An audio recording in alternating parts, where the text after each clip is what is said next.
ድርጅታችንን ስንመሰርት የምናወጣቸው ወጪዎች የትየለሌ ናቸው። ብዙ አይነት ወጪ እናወጣለን። እነኝህን ወጪዎች እንዴት እንመዘግባለን? ፕሪ ኦፕኒንግ ላይ ያሉ ወጪዎችን እንዴት እንመዘግባለን የሚለውን ነው የምነግራችሁ።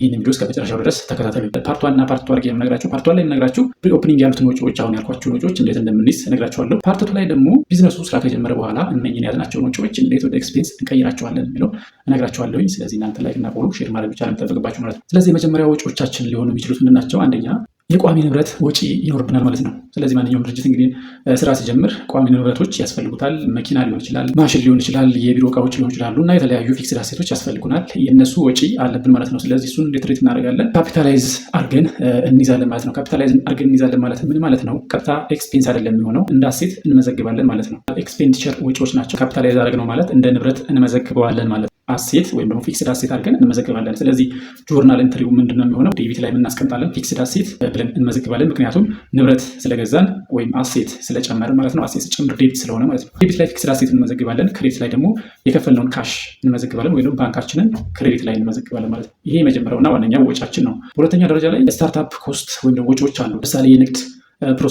ፍቃድ ፕሮሰሱን ለማስጨረስ የምናወጣቸው ወጪዎች ይኖራሉ።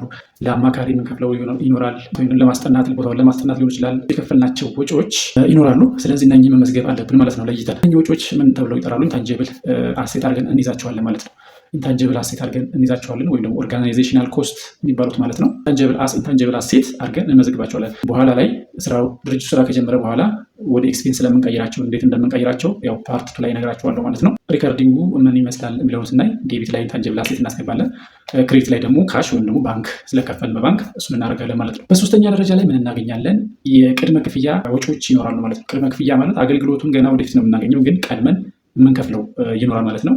ለምሳሌ ወደፊት የሚያገለግለን የቤት ኪራይ ሊሆን ይችላል፣ ኢንሹራንስ ሊሆን ይችላል እና የእቃ ኪራይ ሊሆን ይችላል። የተለያዩ ኪራዮች የምንከፍል ከሆነ ፕሪፔመንት ነው ማለት ነው። ስለዚህ ይህንንም ለብቻው ከፍለን ሴፓሬትሊ እንመዘግባለን ማለት ነው። ይህም እንዴት ይመዘገባል? ጆርናል ኢንተሪውን ስናይ ፕሪፔመንት ወይም ደግሞ ፕሪፔድ ዴቢት ይሆናል። ካሽ ወይም ደግሞ ባንክ የከፈልንበት ክሬዲት ይሆናል ማለት ነው። ስለዚህ እነዚህ ፕሪፔዶች መጨረሻ ላይ ድርጅቱ ስራ ሲጀምር ወደ ኤክስፔንስ እየተቀየሩ ይሄዳሉ ማለት ነው። ስለዚህ በፓርቲቱ የምናየው እነኝህን አሁን ሶስቱ ላይ የያዝናቸውን ሪከርዲንጎች በኋላ በፓርቲቱ ላይ እንዴት ስራ ከጀመረ በኋላ ወደ ኤክስፔንስ እንደሚቀየሩ አሳያችኋለሁ ማለት ነው። ለዛሬ አጠር ባለመልኩ ይዤላችሁ የመጣሁት ይህን ይመስላል። ፓርቲቱ ላይ እንድንገናኝ አካውንት ፎሎ ማድረጋችሁን እንዳትረሱ። ሌላ ሰውም እንዲጠቅም ኮፒ ሊንክ ሼር አድርጉት። ኔክስት ፓርቲቱ ላይ እንገናኝ። ቴንክ ዩ